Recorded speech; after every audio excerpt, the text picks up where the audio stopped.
to start our program. We have a number of other people signed up. I don't know where they are, and we won't worry about them. But I hope there's not some tech glitch that I'm not aware of. So uh, we'll simply go ahead. I'm Um, sitting here thinking the same thing, Mary. I just yeah, yeah. Sometimes these seems things okay, happen but where people get directed to the wrong site. You might look yeah, that up, Diane, and see if I just did. Okay, yeah, Mary. yeah. So, let me begin. I'm Mary Hunt at Water with Diane New, and we are talking today to Ashley Purpura about the question of her new book, Women in the Orthodox Tradition, Feminism, Theology, and Equality. And I must say, and I will say it from the very beginning, I am very enthusiastic about this book because I think that it opens up a whole new arena of discussion and frankly, not simply for those who come from the Orthodox tradition. It is a book that has enormous value for those of us who come from other traditions as well. And I hope that we will see that and experience that throughout the hour today with Ashley. And we will have an opportunity, I hope, to study it, many of us, in greater detail because it really is that kind of an important book. It's published by University of Notre Dame Press, 2025. And so, welcome to our conversation.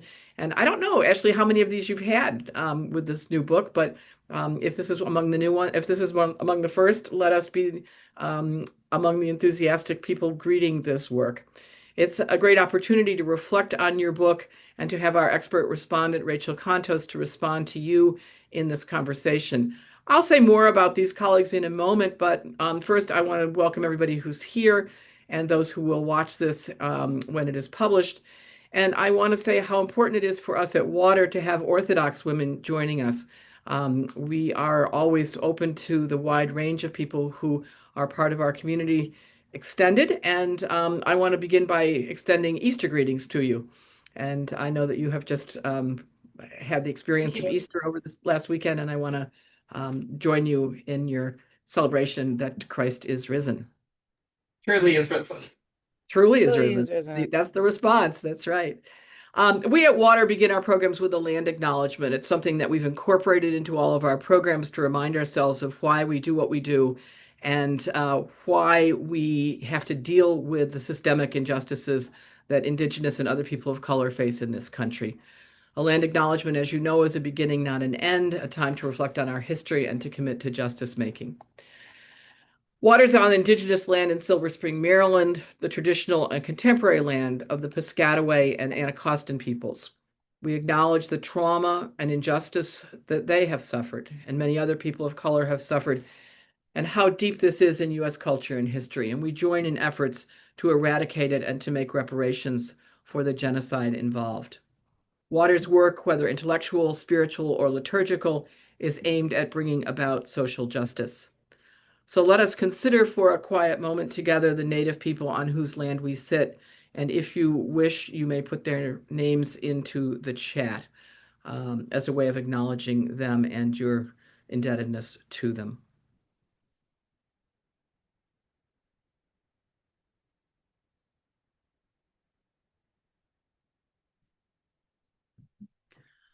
I invite us all to take another moment to acknowledge the difficult straits in which we find ourselves as wars rage and human and planetary rights are violated worldwide. Water's commitment to nonviolent efforts to stem the tide is shared by so many people. At least now we can try to understand the important dimensions of Orthodox Christianity from today's teachers as one small way to move along together, hand in hand toward a peaceful world. You can be sure that Water will protect spaces like this for this kind of conversation. Feel free to join us, suggest topics, suggest speakers, books, films, articles that we might fruitfully explore. The stakes have never been higher in my experience, and the need for social change-driven scholarship more obvious. Let me begin then with our format. I will introduce our speaker, Professor Ashley Purpura, who will share an overview of her book with us for 20 minutes or so. And then I will introduce our respondent, Rachel Contos, who will take up roughly 10 minutes to highlight some aspects of Ashley's book and to add her own ideas to the mix and some of her own experience in teaching this volume. And then the floor will be open for questions and discussion until the top of the hour, which is 2 o'clock on the East Coast, when we will close officially. The Zoom will be open after that, just for a few brief moments until about 2:15 if we need it.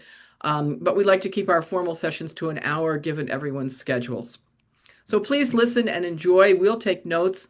Ashley might even be so kind as to share hers, which will be on our website shortly, along with a video of the session. And you can access this by going to Water's website at www.waterwomensalliance.org. Look under Programs and Teleconferences for today's date and Ashley's name and book cover, and feel free to rewatch and to share the session with others.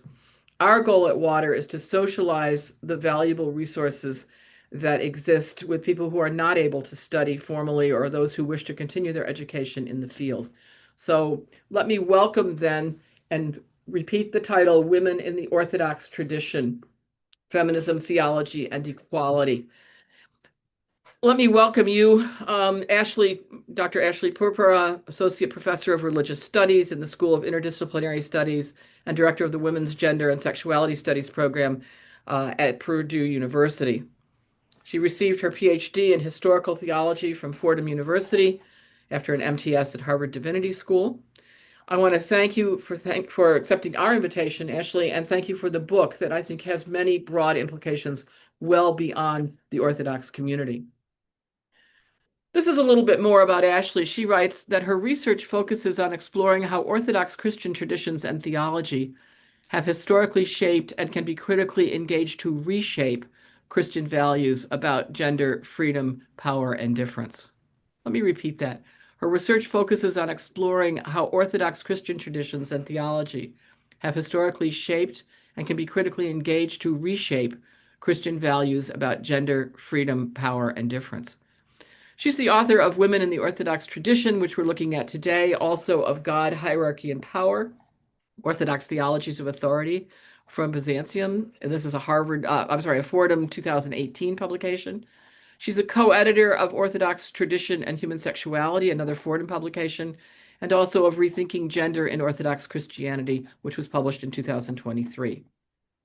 In addition, Ashley serves on the International Expert Committee of New Directions in Orthodox Christian Thought, human rights project sponsored by the Oslo Coalition on Freedom of Religion or Belief, and she co-edits Orthodox Christianity and Contemporary Thought, a book series at Fordham.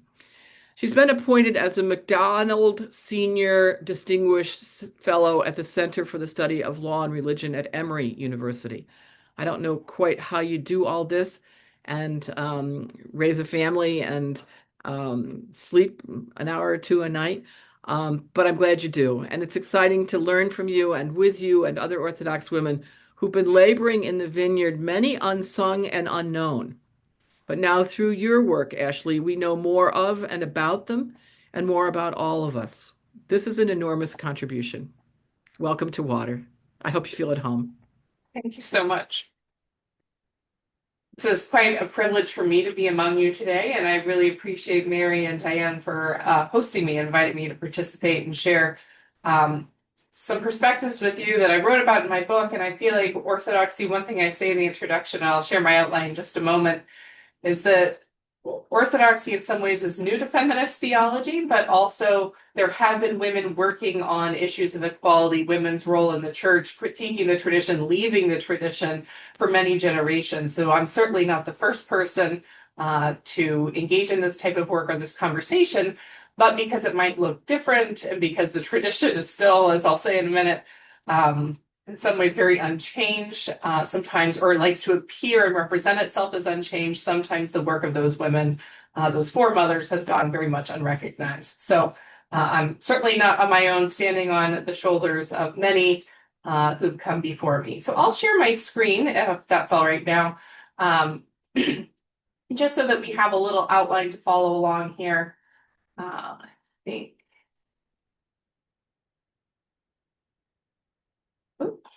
Hold on. Got to make sure we get presentation mode. There we go.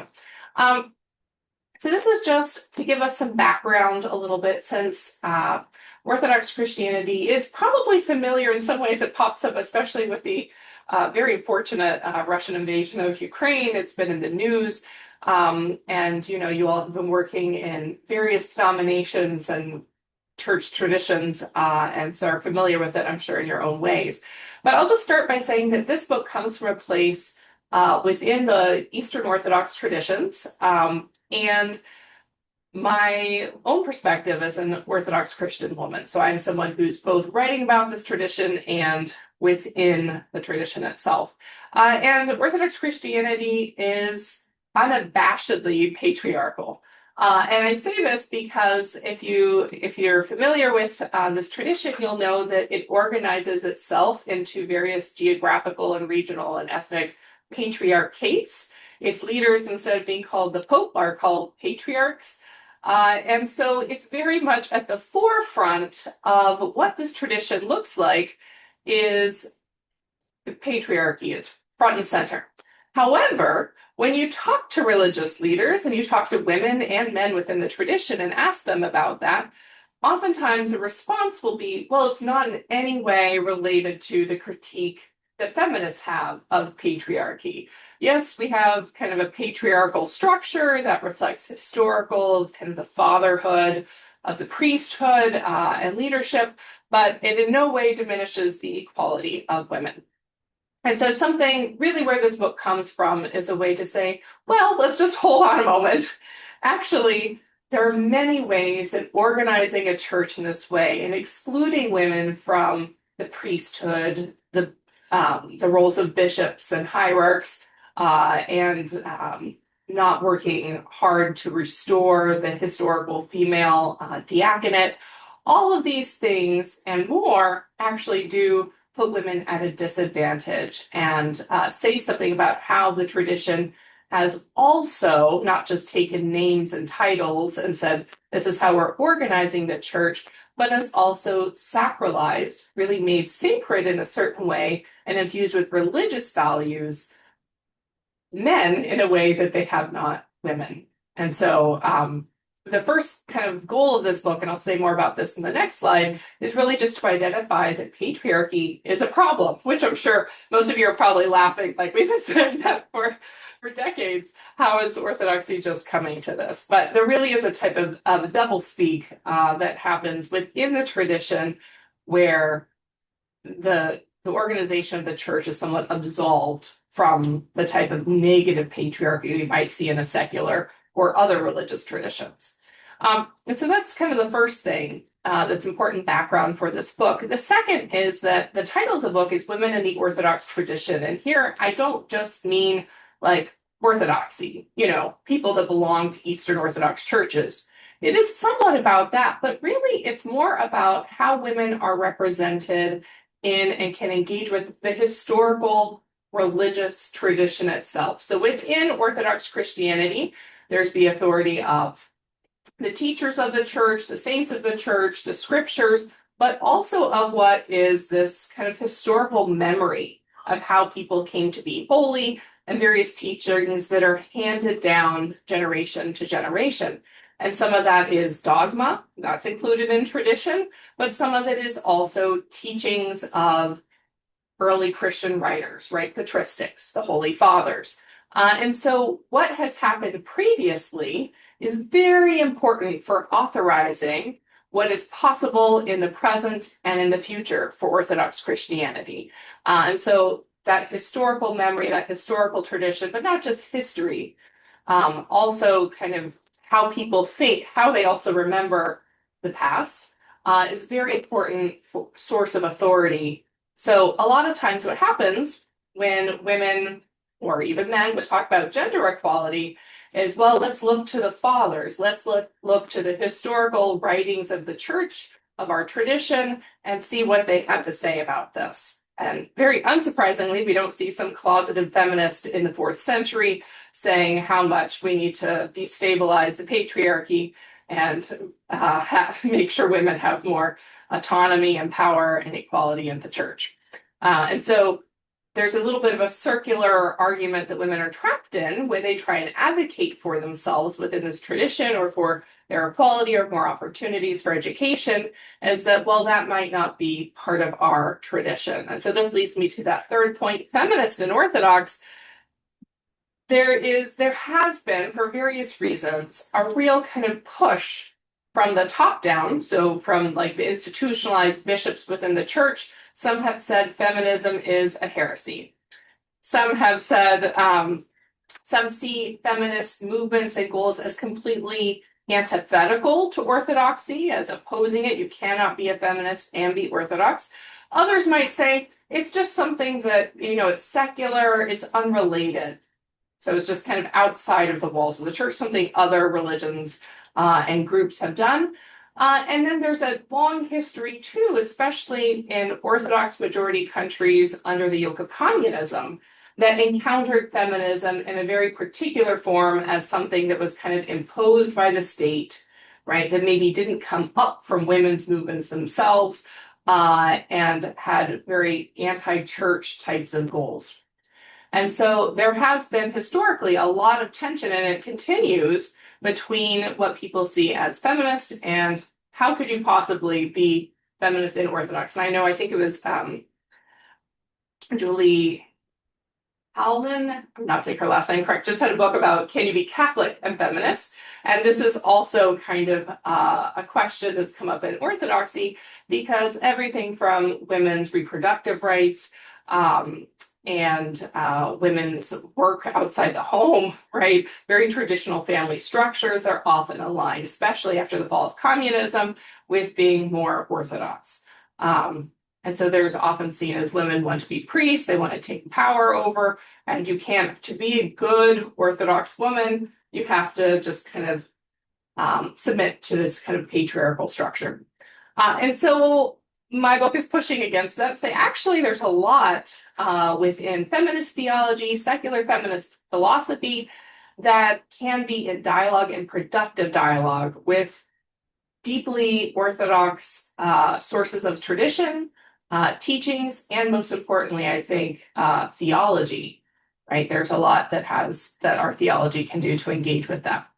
And then fourth, I'll just note that there's not, oftentimes when people talk about women in the Orthodox Church, they hold up like one thing or one type of woman, and the acknowledgement, and here's where I really invited Rachel's engagement, because she works on intersectionality, and she has a wonderful article on this, is that oftentimes they're just thinking of like one type of woman in the church. And so the diversity of different types of women, different vocations is somewhat erased, right? To very traditional wife, mother types of roles when someone's imagining women in the church.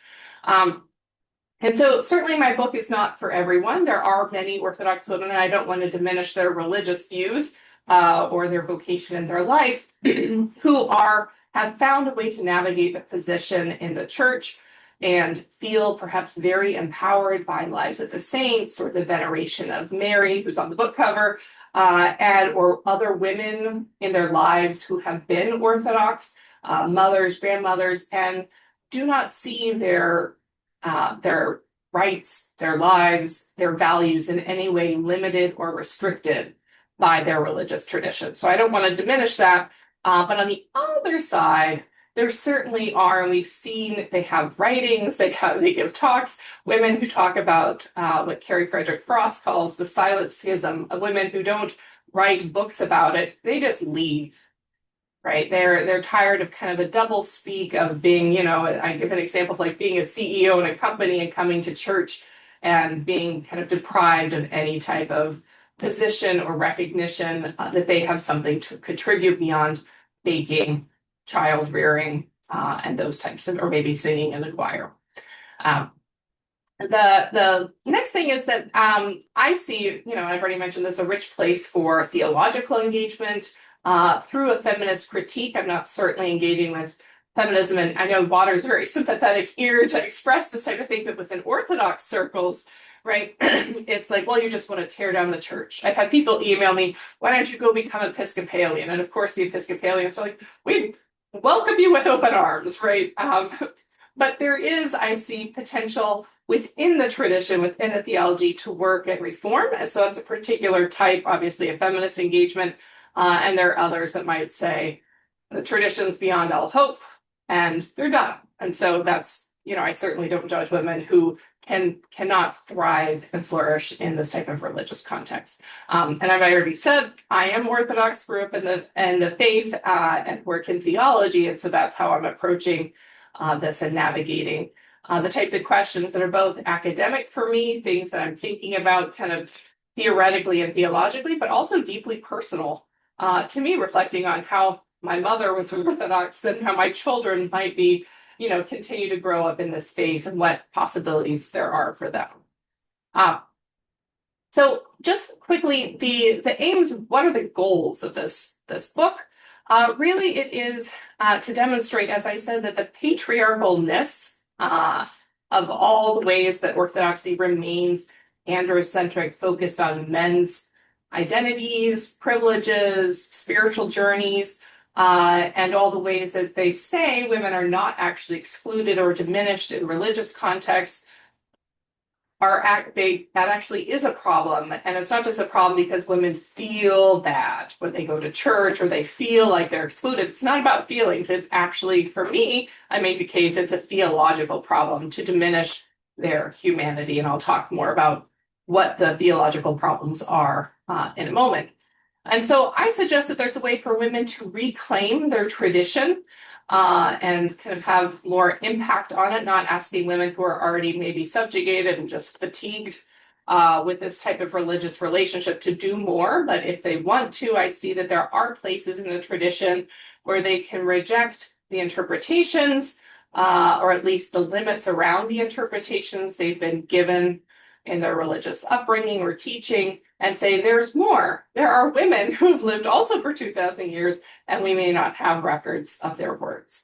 And so I think that the tradition and theology have potential for affirming women's equality, and I try in this book to show not only the potential, but some places where that equality can be argued for as a theological case, theological argument.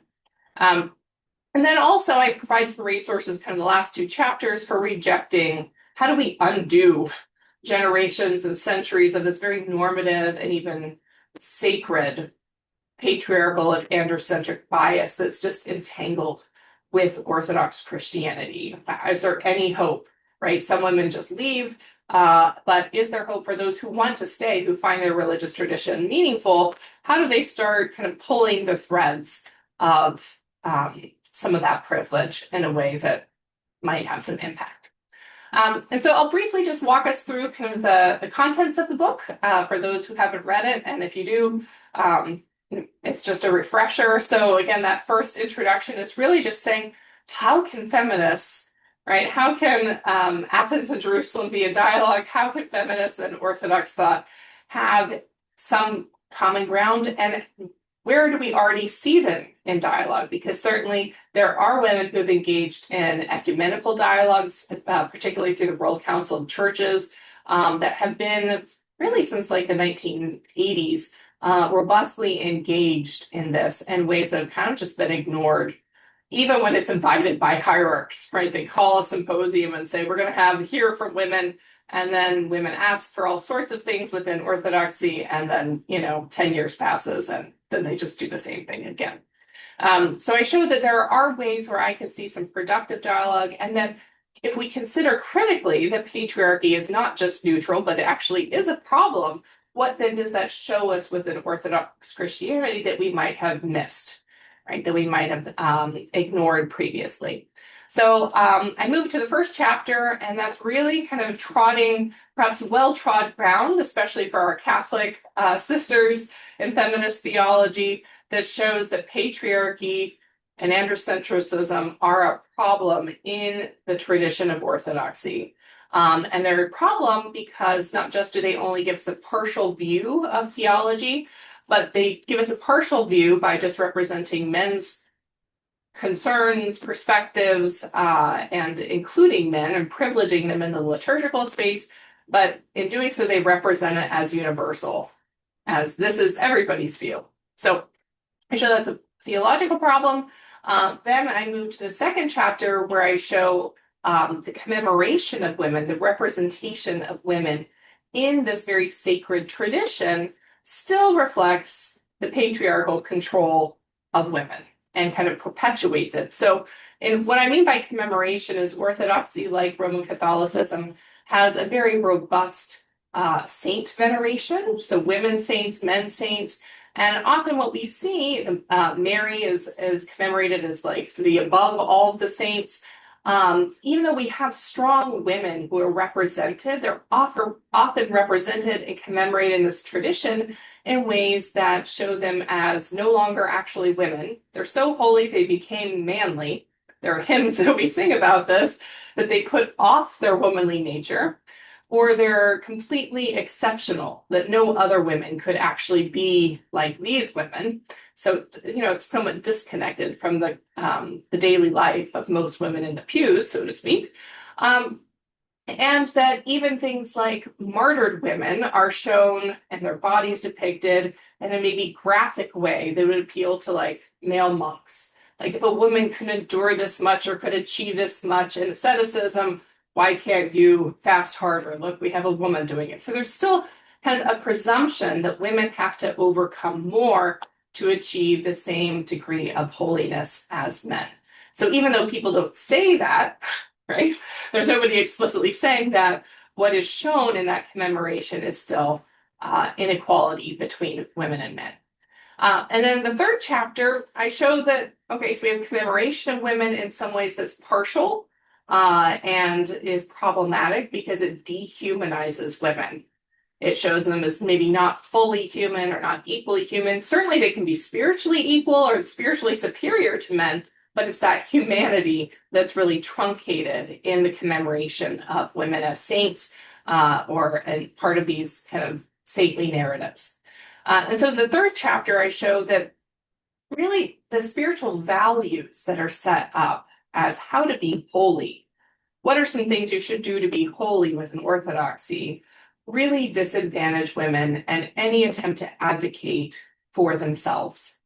And so what do I mean by this? The value of obedience, submission, self-giving, just like Christ, right? So this is the observation around kenosis, or that self-emptying is very well established by other women theorists and theologians. And we certainly see that the valorization of suffering, right? And so these, even though they might be good if they're voluntarily assumed, but women are already kind of socialized in most, especially Orthodox majority contexts, to be subordinate, to have less access to certain rights and opportunities. And then they walk into a liturgical and religious and theological space that says, and you're holy for not talking back to, an abusive person, or the more you just, remain silent, and the more you just self-empty, and the more you suffer, these are paths to holiness.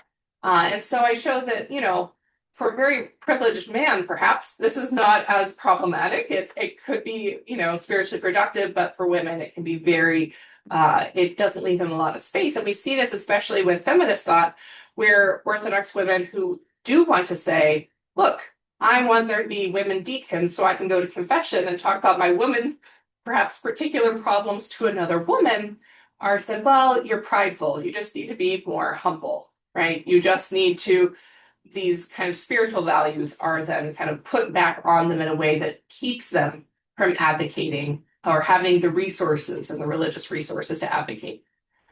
Chapter 4 then is where I really kind of make that theological case that if we don't say, and in thought, word, deed, whatever we want to say, if we don't fully affirm in our tradition and our sources that women are fully equal in their humanity, not just their potential for holiness, in their humanity to men, right? If they don't have full and equal humanity, then Jesus doesn't have humanity, because where did Jesus get his humanity? He gets it from his mother, Mary, in Orthodox Christology, right? Our understanding of who Jesus is.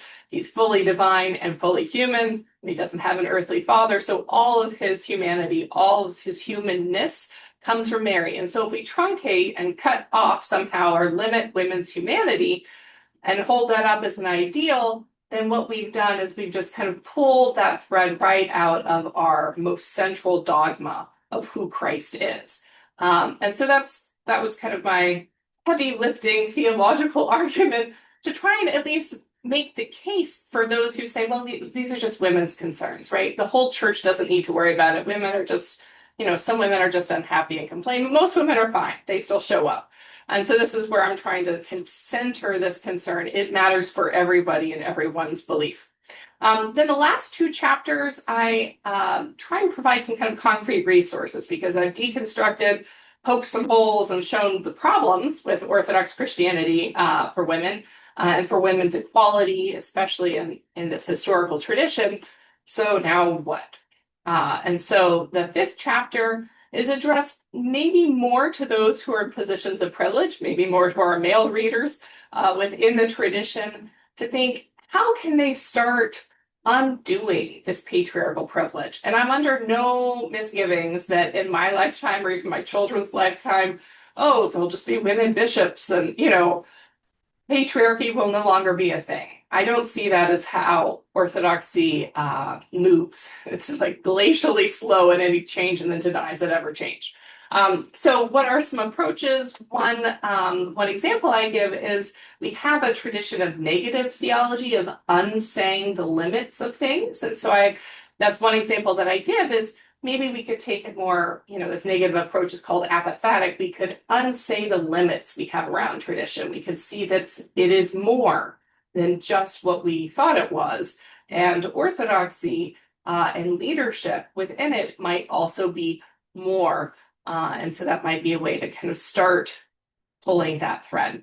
And then the last chapter, and here I'll wrap up. I showed that there are some resources for women's advocacy from within the tradition. Obviously, lots of women already find various saints on their own terms to be empowering and helpful resources to kind of think with in their spiritual journey. But we have a tradition of women advocating for icon veneration, for venerating images of saints, images of Christ. And so I say, well, maybe we could think of that tradition in terms of protecting and advocating for the icon, the image of God within every person, right? So is there a way where we can take, icons are a big feature of Orthodox Christian piety and devotion? Is there a way we can take that very everyday kind of practice and map it onto women themselves? So that's, again, one example. I have a couple more, but I won't go into detail because I know we want to have time for Rachel's response and continue. So I'll leave it there. Just concluding reflections that I leave us with is that there's a lot more work to be done. This is not the all end point. I hope that this is a place that helps open the door that's already being kind of cracked open, opens it further so that other women and other people marginalized, especially by the church, can continue to explore and see themselves in that tradition. I think, because I'm the author who wrote it, I think it shows that there's a potential for more robust Orthodox feminist theological engagement by others. One thing that the reviewers of the book kept asking me, like, why stay?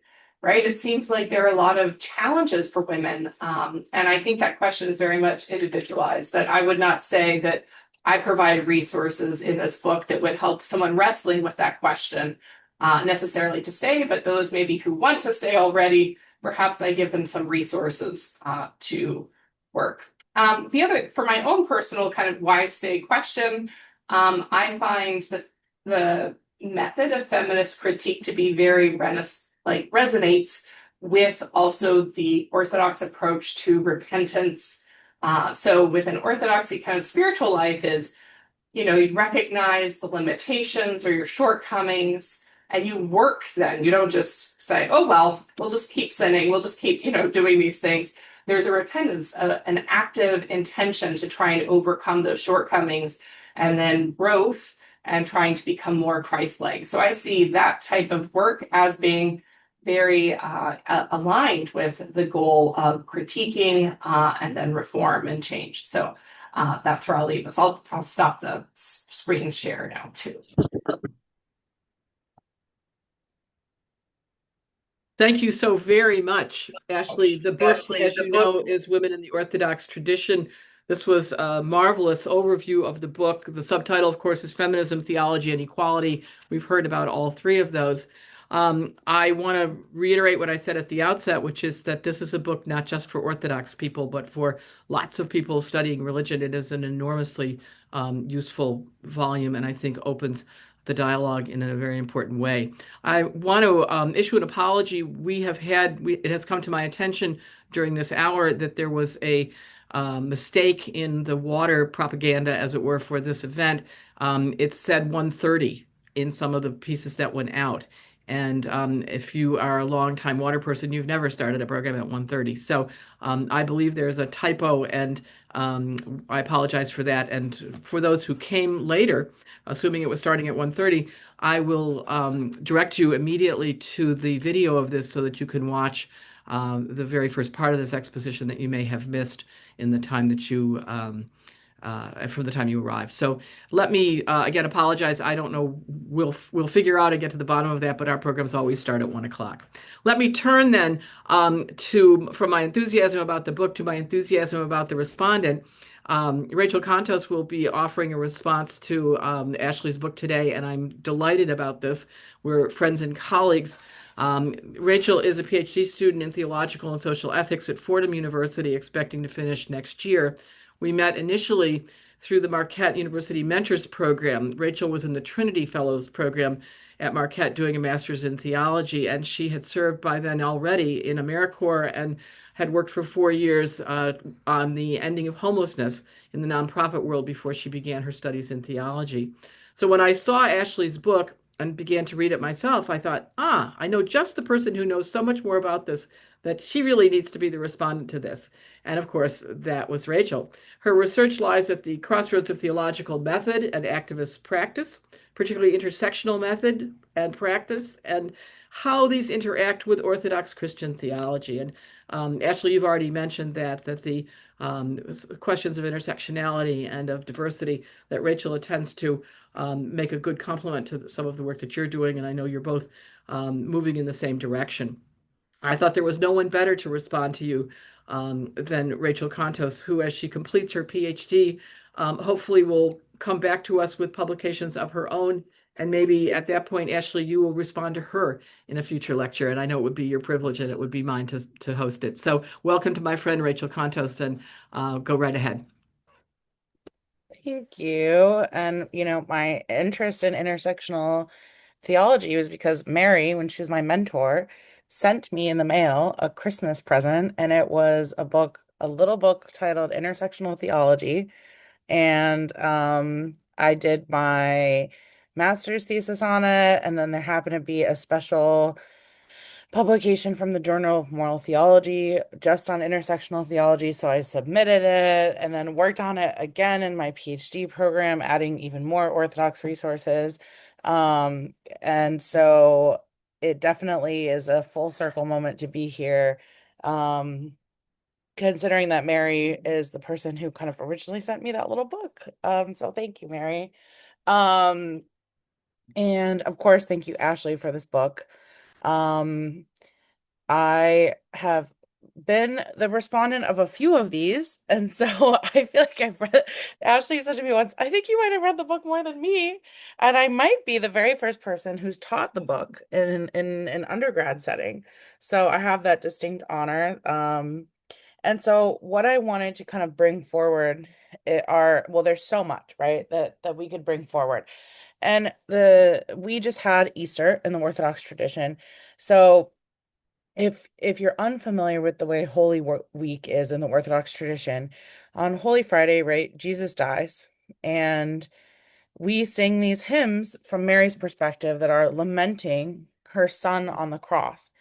And they come in three different modes or tones of singing. And the first is really somber, and then the second is mostly somber, and then the third one, we're like at the resurrection on Holy Friday.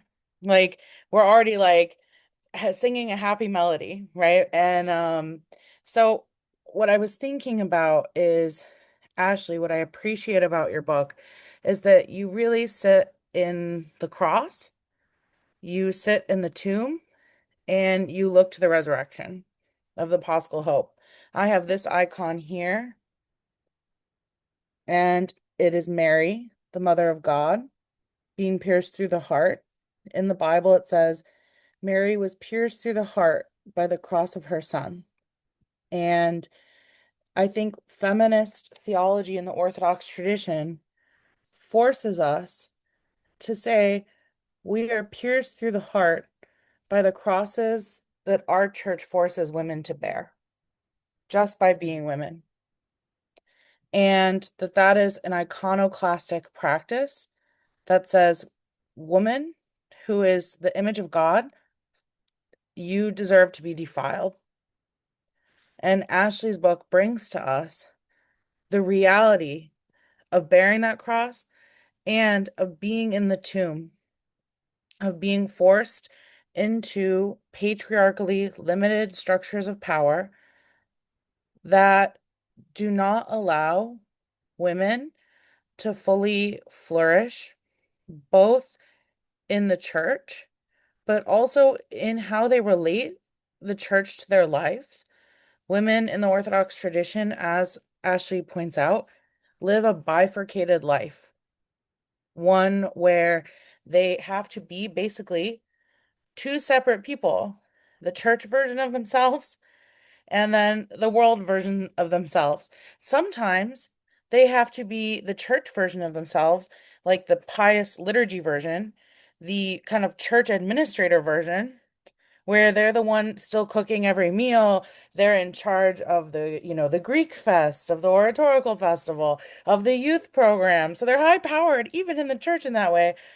And then they live their life. All right. And we can hear, even just from these words, there's no ways of describing them because they're not their lived experience. They're real, but they're not real categories. The whole thing is supposed to be your life. And what I really appreciate about this book is that it sits in all three of those places: the cross, the tomb, and the resurrection. And actually it sits in a fourth place that we tend to ignore. I want to also point out, so we've gotten to the cross. It points out the ways that women are carrying their crosses, that they are put on the cross, and that they are pierced by the crosses of others. It sits in the tomb with women and says, yeah, I know it looks hopeless. I know it looks like, why would you say Orthodox? That's a valid question. It sits with that. It shows the ways in which even saints' lives, which could be liberative for women, end up being patriarchally limited. For example, Ashley shares, and I can't remember the saint's name because I'm a jerk and there's too many saints to remember. I'll use Thecla as an example, but that's not who you use in the book. But in Thecla's story, the emperor sends these men to rape her because they think her power comes from her virginity. And she's running and she says, God, save them and save me. And God opens up a cave and she runs in and the cave closes, so she's saved because she gets to live in this cave. And the men, they grasp for her and there's a little piece of her dress that gets stuck in the rock and like rips from her skirt, and they grab it. And just upon touching this holy cloth, they become holy. They're like, wow, we've done wrong. They become holy in that story because they decide to convert to Christianity. They never actually repent for trying to rape her. So even in a story with a woman protagonist who's like, this is the most feminist story. She baptizes herself. She does all this crazy stuff. The men still don't learn the lesson. Don't rape women. It is still limited by patriarchy. And then I want to say Ashley beautifully actually doesn't skip right to the resurrection like our church does in often its liturgical moments. She actually takes us to this icon here of the myrrh-bearing women. I'm sorry, it's hard to see.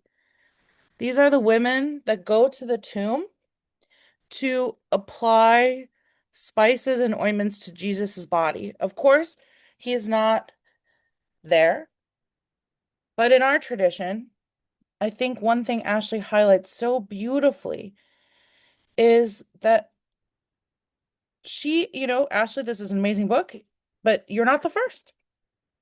generations of women have been doing this work, maybe without the language. Maybe they've felt it in their hearts. And I taught this book to my Women in the Christian East class, and so many of them said, I feel like I have language now for what was in my heart. And to me, that is the myrrh that brings healing, that's like a balm that allows us to, rather than have a dominating way of understanding feminism where we say, you have to believe this, I'm going to beat you with a stick. We have a way of understanding what are the possibilities that is like rubbing an ointment, that's like caring for someone. What does it mean to say to someone, you're nervous? Let me just rub your back here and tell you it's okay. I'm nervous about feminism. Okay. Well, let's just talk about our experiences. Let's just be here. Let's be in the bringing of myrrh. And then Ashley takes us to the Paschal proclamation of the resurrection. And she says in this book, the Paschal proclamation is celebrated annually, weekly, and by the saints daily. The resurrection of Christ is not just a remembrance, but a vocation to which all peoples are called to participate and rejoice. Obviously, this is a calling for all Christians. However, intentionally recalling the joy, life, and freedom that have been offered in the resurrection can be useful for theologically advocating for those who are still categorically subjugated and systematically marginalized. The resurrection is not only the promise of life to come, but also the breaking in of liberation from all the power of everything that proclaims death. We have systems which are proclaiming the death. We have the cross, both that we carry and by which we're pierced. We have the tomb, by which we feel closed off from both the church and ourselves and others and who we really can be. We have the myrrh, which women are constantly bringing to one another in our solidarity and support. Women continue to be the myrrh bearers of our church. And then we have the turn toward saying, let us bring to fruition the liberation from structures of oppression and power, which is the resurrection, through the unsaying of patriarchy and through the commitment to ourselves as icons. And to me, I highlight it this way because the resurrection in Orthodox theology, and that's why we're here. That's why we go to church. That's why we take communion. That's why we do everything. And to understand that the feminist journey in the Orthodox tradition brings to light the resources of living a new Pascha daily is nothing but saying that this book brings life where there may be death, brings breath where there may be stagnation, and brings love where there are bitter seeds of hate at the worst and maybe sort of disdain or unknowing disdain at the least. And so, Ashley, I just have to say thank you for this book. Thank you for bringing forth the Paschal claims and proclamations. And thank you for also bearing the crosses of others and feeling your heart pierced by the crosses of others. And that is just what I wanted to highlight about this book. I'll leave it there. Rachel I'll say Contos, thank you, Fordham Rachel. University, thank you so much. A wonderful response and really both very moving and also very insightful, I think, Ashley, in terms of both the power of this book and the pieces that you bring together.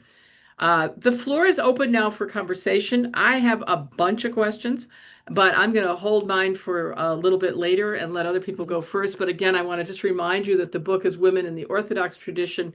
And it is published by the University of Notre Dame Press, and it is really an important volume to have for your own conversations, I think, in other traditions. And you can also get it at a 20% discount, which is very nice. We'll put that in the notes.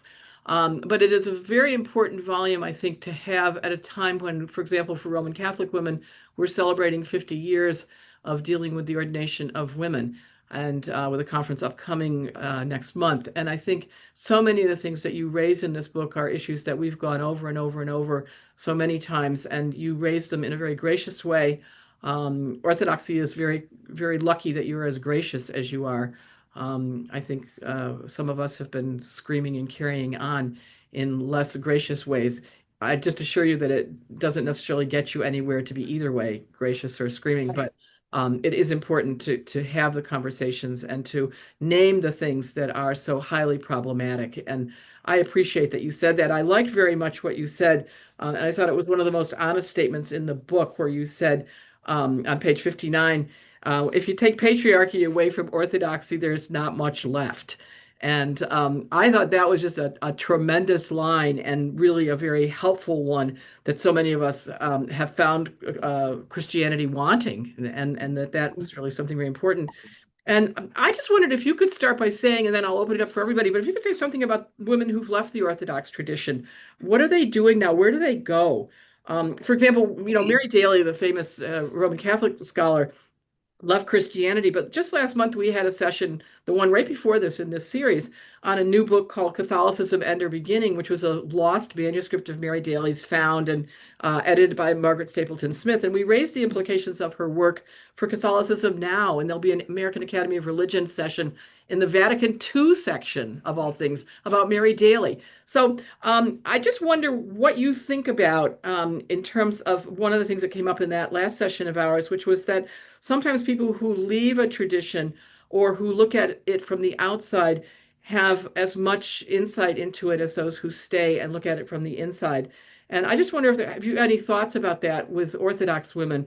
I mean, have enough of them bid adieu and also still been in contact? Because I find for me, it's a both and. It's widening the circles of conversation and having as much as we can with people who see things differently, and that's really the exciting part. I just wonder, are you far enough along, as it were, in the Orthodox conversation to have that be a factor?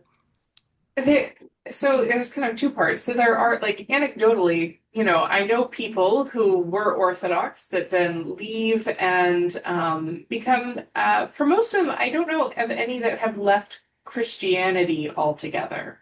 So for some, there is a movement, especially if they feel called to ordination, to perhaps Anglican Episcopalian traditions, because there's still kind of a very high liturgical element there. There's still saints. There's still kind of an honoring of that historical tradition in a way that some other Protestant churches are much more kind of scripture focused.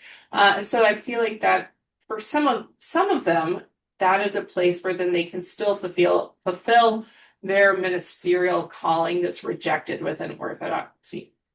On the other hand, there's also a few, for instance, queer women. So again, same-sex marriage is not something that's accepted sacramentally or even just kind of culturally within Orthodox Christianity. And so that's a space where they might very much want to continue being Orthodox, and the church says no. Right? The church says if we find out, right, about your life or who you love, then you're not Orthodox. That's another instance of the kind of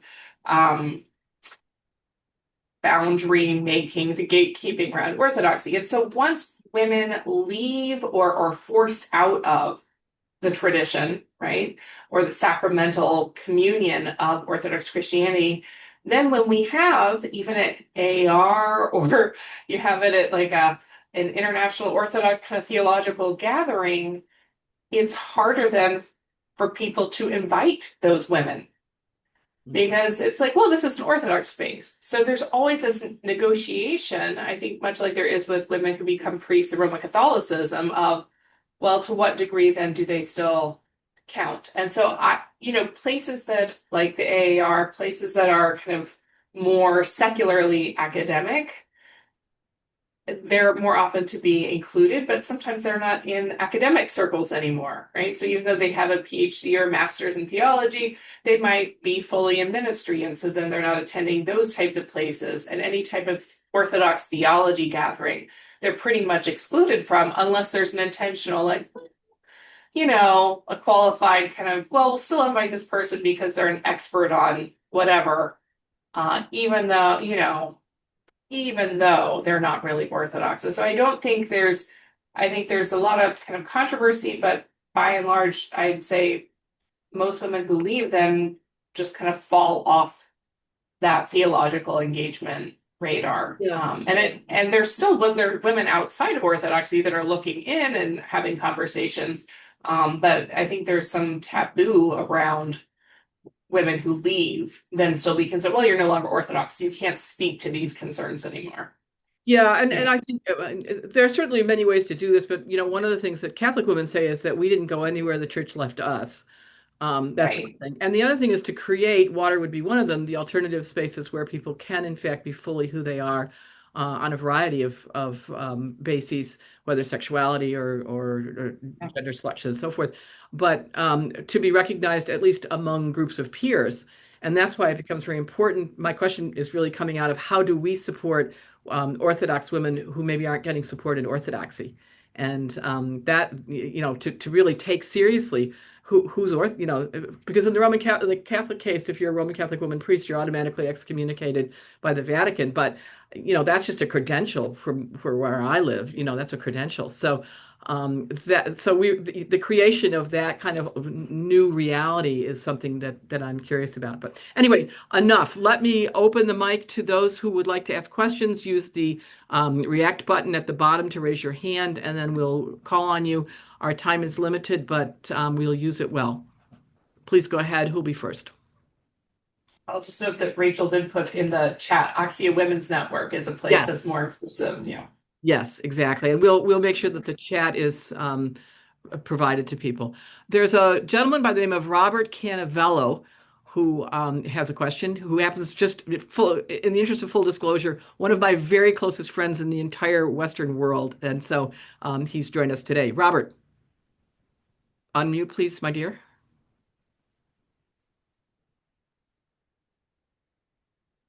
Robert, you're muted. How about now? Perfect. There we go. Great to have you with us. Thank you. Yeah, a couple of things come to mind. I've been drawn to Orthodoxy off and on, and had all kinds of experiences as a gay man, which I understand is another form of misogyny in the church. So that would be a whole interesting view for me to explore when I get a chance to read your book. But I was wondering, in Orthodoxy, there is no pope, and it is not as centralized as Catholicism. And for instance, in the church I'm going to now, the former priest had a daughter who was a lesbian, and she was fully included, and her children are still there, and she's still there. So I think there are little cracks that I see, and I'm wondering if there's any hope of, say, the more liberal OCA being more open to your theologizing than a more ethnic church. Yeah, I mean, there's certainly a lot of localized practices where things are accepted or they're just kind of ignored. But when it kind of goes up to official recognition by bishops, then that's where we get, yes, we're not as centralized to have a singular head like a pope, but because we're a communion of bishops, there's often resistance to do something that would like ordain women deacons that would then cause a rupture with that communion with the other Orthodox bishops. And so there's sometimes a hesitancy to actually kind of take initiative and be the first. But I think you're right to say at certain parishes, like at the local parish level, there are spaces where people can find a more liberal church or a more accepting church or more affirming church. And it's really dependent though on the priest and the people who attend. So it's kind of like a word of mouth. Like if you need a space that would be open and accepting, right? There's certain parishes that could be recommended, but in terms of official church teaching, what's going to be posted on a church website, there are certainly limitations to what's kind of publicly and institutionally promoted or accepted.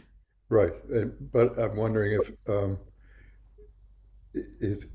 yes, I mean that's absolutely true. No bishop would go against other bishops and promote feminism. That's certainly true. Well, so how do you account for what happened in Harare, Zimbabwe on May 2nd, 2024, when um, Angelique Molen was ordained as a deacon? How do you account for that? I mean, it's a wonderful and hopeful and inspiring thing, but it's in some ways dismissed because of its cultural and geographic context, right? So you have bishops in the United States and in Greece and in, Slavic countries that are saying, well, that happened in Africa. And so it's just like it's like completely, it's like a different context, and oh, the culture's so different. They must have needed it because Well, they add taboos around racism to women, everything. They add racism on top of everything else. right? It's an added kind of racist kind of discourse, and it's like, well, we allowed one, but we don't want to just like that was an exception, or it's just kind of ignoring, oh, this shows how even the controversy around that one deaconess means that we just shouldn't pursue it anymore because look how it upsets certain people. And so there's also kind of that people saying, well, I won't donate to the church if it ordains women. Yeah. I mean, there's all sorts of political and financial power moves, which is not what we all know, right? So often in history, that's what ordination's about. But theologically, it's really problematic if that's what's motivating or limiting recognition of people's vocations and their talents and gifts that they're trying to offer the church. So I see it as a very hopeful sign. I mean, I'm just so glad that it happened in my lifetime, but there also I hate for that to be the exception, that's the one. And then, I feel like within Orthodoxy, we can point to maybe one each generation of, oh, there was that nun in that convent that was a deaconess. Oh, there's that one lady, that older lady at that church that served behind the altar. And it's an exception. So I would love to see this to gain momentum. But it's certainly is wonderful to see pictures and inspiring to see pictures of her giving communion and serving. It's beautiful. I just want to add a way that feminism really contributed also to this ordination is that when the Patriarchate of Alexandria, which gets a lot of its funding from other patriarchates around the world that have richer or more rich kind of donors, was thinking of doing this. Greek, and I say this as a Greek, the many Greek donors said, we're not going to continue giving to you. And it was the St. Phoebe Center for the Deaconess that came out and basically said, that is a colonial logic. That is not only racist, but colonial and sexist. And we're going to create our own scholarship program and support this and advocate. And so again, we have one blessing of Orthodox theology being so behind on feminist stuff, quote unquote behind, is that we actually got to learn from some of the missteps. I think for a kind of semi like a group that wouldn't call, like St. Phoebe Center would not publicly call themselves feminist because they know that will be like the scarlet letter, and then goes and does intersectional feminism, right? Like they go and like had race consciousness, class consciousness, West-East consciousness, because we actually have this joyful benefit of getting to have learned from mostly a lot of Catholicism's very public arguments with itself over time in a good way, and then kind of got to go, oh, well, let's not do that one. We repeat some of the same mistakes, but with many blessings and thanks to other feminists, not all of the same mistakes. Great example. We have other people with questions, but I want to reverse it here for a minute. Since I said we would close at the top of the hour, I simply want to make the announcements for later, which is that there will be an Earth Day ritual on Tuesday, April 21st at 7:30 p.m. Our Power, Our Planet with Diane New and Water Community. There will also be a water meditation on May the 11th at 7:30 with Cynthia Tootle, a time for compassion using the goddess, the Bodhisattva Kuan Yin. And there will be in this spot next month on the 13th of May, the mid-year meeting of the Feminist Liberation Theologians Network. So there's a lot coming up, and I want to not truncate this session in order to advise you on that, but to simply say that water programs, as you know, are free and open to everyone. We love your donations and we socialize resources, but we know that if we all share enough, there's enough. And if we don't, there's not. And since we share at Water, there's always been enough. And that has made it 30 years later of remarkable experience of the generosity of people across the board. So Rachel and Ashley, you have shared today with enormous, I think, enormous generosity, and we're delighted that you could both be here. Now, let's pick up the conversation. Hold on, Mary. Mention May 3rd coming up, the conversation. Yes, on May 3rd, which is a Sunday morning at 11:30, there will be a conversation on the question of the contribution of lesbians to Catholic questions of ministry and ordination on this occasion of the 50th anniversary. So we have both Marcy Silvestro and Victoria Rue, who will be speaking on this question of what has this meant? What has been the role of lesbians in the Women's Ordination Conference life and work, and where is it going? What are some other options? And that leads me right back to your point here about the diaconate. And just a point of clarification, is it the case that this deacon who was ordained in Harare, Zimbabwe, is to be a deacon, or is that on the road to presbyterate? I just don't know the theological niceties there to be able to. Which is it? Just as a deacon. Just as a deacon. Yeah, which is an order of the priesthood.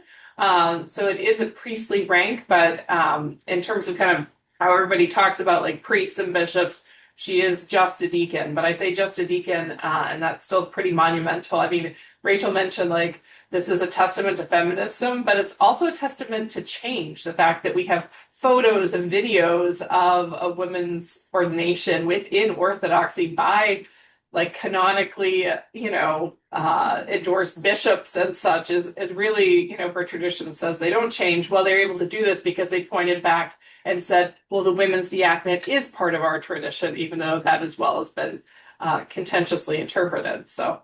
Right. Well, the reason I'm asking is because the one of the discussions among Roman Catholic women is that when the discussion of ordination began to the presbyterate, it was assumed that the diaconate was in fact a transitional one. And now, as the discussion of women's diaconate comes to flower again, it's being seen as a kind of resurrected understanding of what the diaconate was for women years, centuries ago, but not seen as a transitional diaconate, but as something quite of itself, on its own merits and on its own way, and not along the road, as it were, to the presbyteral and then episcopal ordinations. So I just wonder, it's helpful to hear that that's not part of the thinking. And actually, there's a movement to revive the diaconate generally for women and men, because there actually used to be more deacons than priests. So this idea that every parish is run by just a single priest and no one else, every parish has people helping. And those people used to, via the community, get ordained to be deacons. Some did, some got tonsured, there was just a much broader understanding of what it meant to serve the church in either tonsured or kind of committed or ordained roles. Right. So, for example, in an Orthodox church, if you were tonsured as like the greeter door holder, the priest didn't greet people and hold the door open. The door holder greeter did it because that was their role and they were important and they were tonsured. And that was like part of running the church is greeting people when they come in. And Ashley and I had this experience of going to an Antiochian parish where the door greeter went and grabbed the priest by his hand and brought him over and said, "Here's new people. Say hi to them, priest." And he was the one who noticed us and brought them over. And I sort of like that old school, just we all have our role, we're all doing our thing, and we're all making the church welcome and better, rather than actually, there's no ontological change in ordination that happened. We don't believe that in Orthodoxy. So there is sort of this sense of we all kind of put each other in our places that I like. That's great. Floor is open. Who's got a question, comment, please? Now's your time.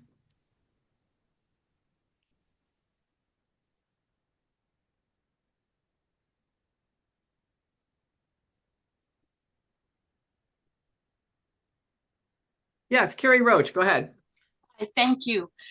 For one of my courses in my graduate theological studies, we had to visit a congregation that was different than our own. And I chose to visit a Greek Orthodox church in Davie, Florida, because for decades, I cut onions with a Greek Orthodox woman who had 4 kids. I had 5 kids. And that was our role, was to cut the onions for the Greek Orthodox booth. So I just, in our festival that kept our school open. So I just want to lift up you naming how important Greek Orthodox women are and how extremely hard they work. From my own personal, it was just an amazing thing. So thank you so much for this work.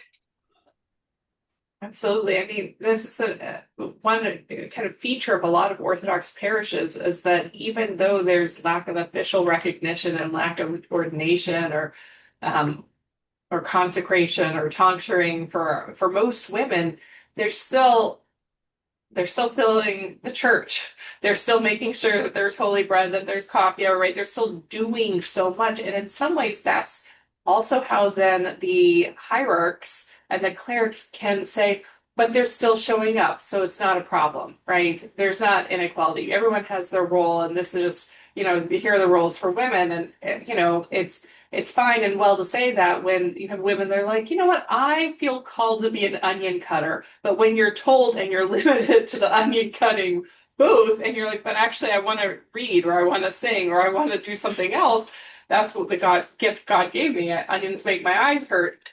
That's not an option necessarily, right?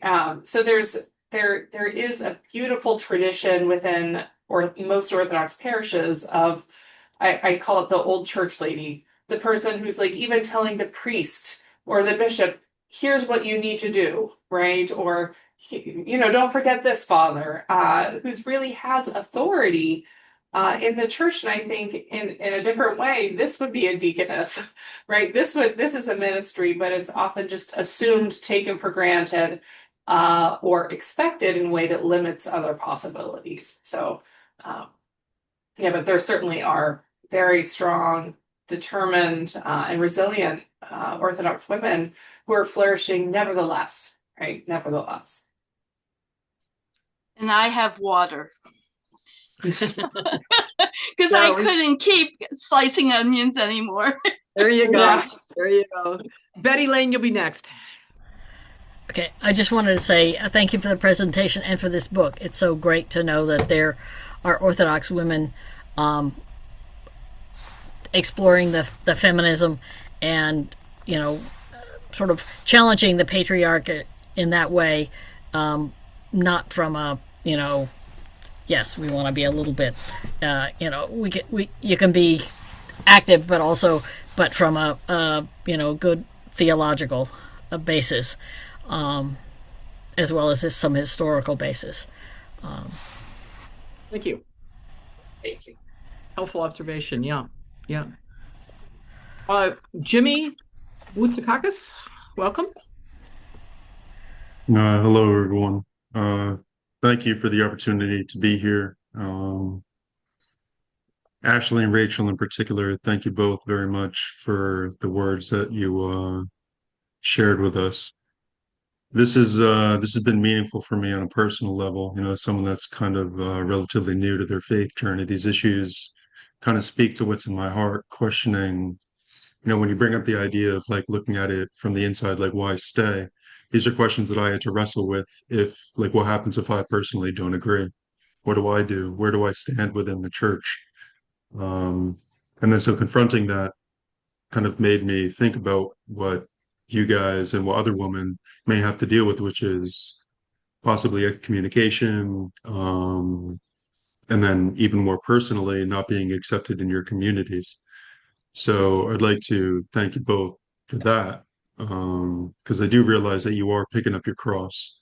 And for someone like me that wouldn't even know how to approach this, you're kind of offering me an opportunity to not only uh, be a part of this conversation, but to kind of take this conversation and internalize it and bring it with me in the places that I go. Thank you so So, much. yeah, thank you. Really glad to have you. And I think you speak for a lot of people, Jimmy. I think it's really, really helpful. I really appreciate that too, because there's so much that it's not just a women's issue, right? Women need also allies, right? Of men who maybe already have a voice in a parish to say, hey, how about a woman serving on the parish council or whatever it might be? Why don't we have women hold this basket at communion or something that appears, isn't actually like a big theological or liturgical upset, but just is acknowledging that the default is just maybe men in certain roles, and maybe we can be more inclusive or give these opportunities to others. I appreciate that. This leads to something I wanted to raise with you too, Ashley, which I thought was so brilliant in your book. Your explanation of why Jesus in the Christian story lacking a biological father or a sperm donor, whatever it may be, was that Mary was the fully human person. And as a woman, all the humanity he got from her, and seemingly all he needed. I hadn't thought about it in those terms before, and I find that very compelling. And I wonder how some of your, shall we say, more Orthodox, as it were, Orthodox colleagues respond to that claim of full humanity of women. Because on the Roman side, this is the sticky wicket. This is what's in the balance on the ordination of women. It's said that women don't bear a natural resemblance to Jesus in the Eucharist. That means that the maleness of Jesus somehow is important, which we know it isn't. But it's really the issue that women not being able to be ordained because our full humanity is not recognized. And I wonder if in Orthodoxy, given your insight, how people are responding to that, and if they understand that there's a total, complete, and utter contradiction in the Christology, if in fact women are not seen as fully human, capable, and able to do and be everything that the tradition offers. And so I just wonder where you are on that, because you articulate it so clearly and brilliantly in the book. And I just wonder, has anybody realized that this is the heart of the matter? I think that people would say theologically, sure, we affirm Mary Right, had full theologically, but humanity. Of course, right? But they won't necessarily see or recognize, or it's harder, perhaps, I'll say, for them to recognize that when they treat women as not having a full humanity, that's where the inconsistency in terms of what they believe and what they say and what they do is very apparent. And so there's really that kind of, I don't know that anyone's going to say, well, Mary wasn't fully human. If anything, she's like superhuman, right? Like she's above all creation. She's greater than everything. And so I think we have that in some ways in common with Roman Catholicism in terms of the veneration of Mary being almost above human. And so there's also work to be done within Orthodoxy for how women actually relate to Mary being reflected in that liturgical space, because sometimes she's referred to as like a vessel, just Jesus just shot out of her or something, right? She's just a vessel of or she gifts her humanity to Christ is another thing that we sing in one of our hymns.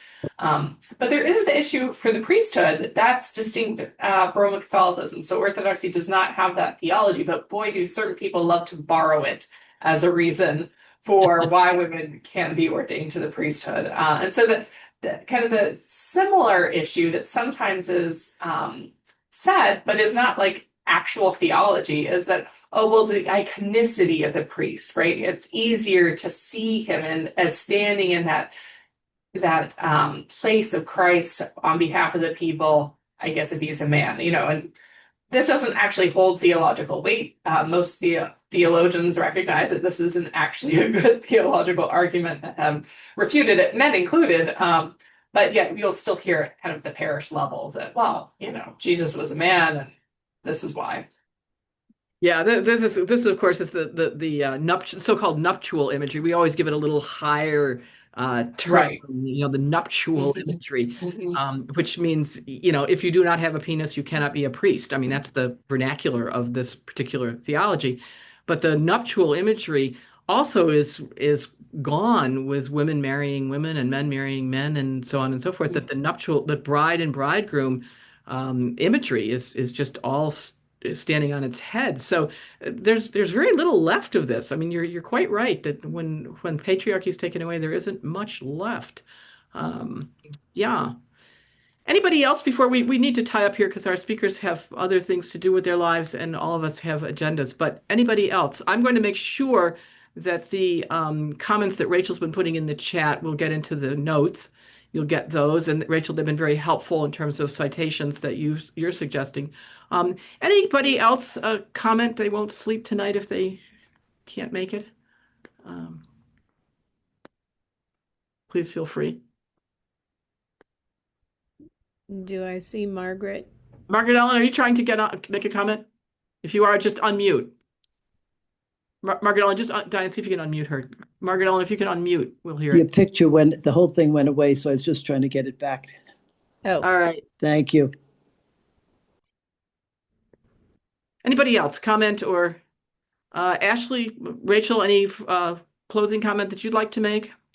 Well, I'm just very grateful for being in such a supportive environment and to be among peers in this field, because that's not necessarily the environment in which I, dwell most of the time. So I really appreciate the opportunity to share my work with you and to hear your thoughts and to engage with Rachel again, who so graciously offered such a beautiful theological reflection on this book. And I hope others will take it, read it, and build upon it in ways that is useful and theologically helpful for them. But thank you again, Mary and Diane, both of you as well. More than welcome. Yeah. And for everybody's benefit, remember University of Notre Dame Press, 20% discount, and we can get you that information in the notes.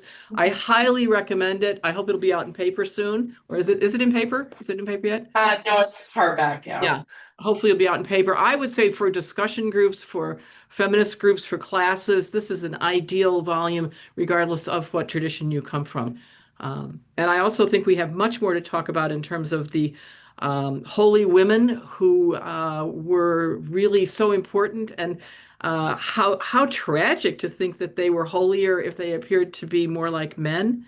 Somehow, that really men who are more like women were not necessarily holier, which is again the kind of contradictions that you find in this kind of work, and the icons as well. I think I want to know who's making the cottage industry icons for feminists, because those certainly will be something that ought to be out there for people who really do see imagery as reflecting the divine human unity, which you talk about throughout your book. And that really is an important thing. That way in which we are connected to divinity through our humanity, through concrete people. I can think of some people I'd love to have as icons. So, Rachel, any closing comment from you? And just Christ is risen. And thank you all. And I put another resource in the chat, which is just really, you can find beautiful Orthodox iconography that is at the cutting edge of sort of social questions. So Art of Mirza, which you could find on a website or Instagram. She's a queer woman who makes a queer Orthodox woman who makes beautiful iconography. Mark Dukes is not Orthodox, but looks at the intersection of race and Orthodox iconography. He has Our Lady of Ferguson as one of his icons, and it's Mary with her arms outstretched, but the crosshairs of a rifle, in her womb pointing at Christ. And so I just want to say Orthodox iconography, it's worth exploring. Art of Mirza and Dukes. I'll put them in the chat. Thank you so much for this opportunity. Great to have you. Much more to talk about. I want to talk sometime about the what you said on page 87. What a text in the Orthodox tradition means is not just what it says, but the authority it gives to speak for another, to name their experience and their subjectivity. I think that's one of the most insightful parts of this book, that you're really pointing out that it's not just the teaching, but it is the power question of who gets to be the teacher and who is understood as authority that's really at the heart of this. And that's what we've been saying in Catholic circles for a long time. It's not just that the content is dramatically distorted, but also that those who are given agency, who are seen as legitimate protagonists, are not women. And that in some ways is more problematic than anything that gets said. And I found your discussion there of the Audre Lorde, the master's tools will never dismantle the master's house, that your nuance of that very helpful as well. So lots of things here to pick up, Ashley, with great Thank gratitude to you. you. Yeah. Well, shall we? We're over our time, and part of that is because of the, again, I apologize for the mistake in the timing that was sent out, but we'll get that fixed in-house. Thank you again, everybody. Take care. Be Thank well. you. Bye-bye. Be distant.